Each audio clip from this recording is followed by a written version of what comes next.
سوال: قربانی کی کھال مسجد کی تعمیر میں دینا کیسا، اور کیا قربانی کی کھال کا فقیر کو مالک بنانا ضروری ہے؟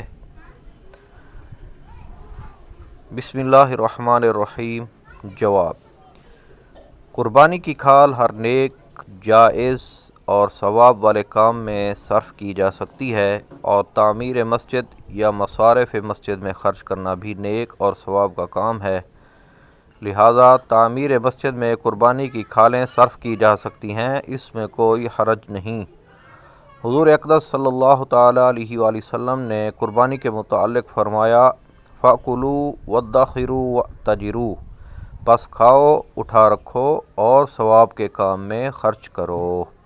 سنن ابی داؤد کتاب الضحایا جلد 2 صفحہ 40، مطبوعہ لاہور۔ فتاوی رضویہ میں ہے: قربانی کی کھال ہر اس کام میں صرف کر سکتے ہیں جو قربت و کار خیر و باعث ثواب ہو۔ حدیث میں ہے: پس کھاؤ، اٹھا رکھو اور نیک کام میں خرچ کرو۔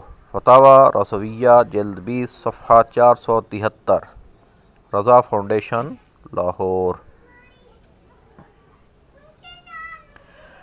نمبر 2، قربانی کی کھالوں میں کسی فقیر شرعی کو مالک بنانا ضروری نہیں کہ تملیک فقیر زکوٰۃ اور بعض صدقات واجبہ میں شرط ہے۔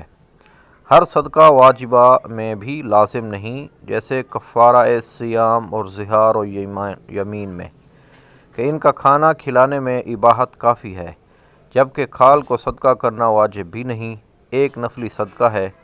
اسی لیے نیک، جائز اور قربت والے کاموں میں صرف کرنے کے علاوہ مخصوص شرائط کے ساتھ اپنے کام میں بھی لایا جا سکتا ہے۔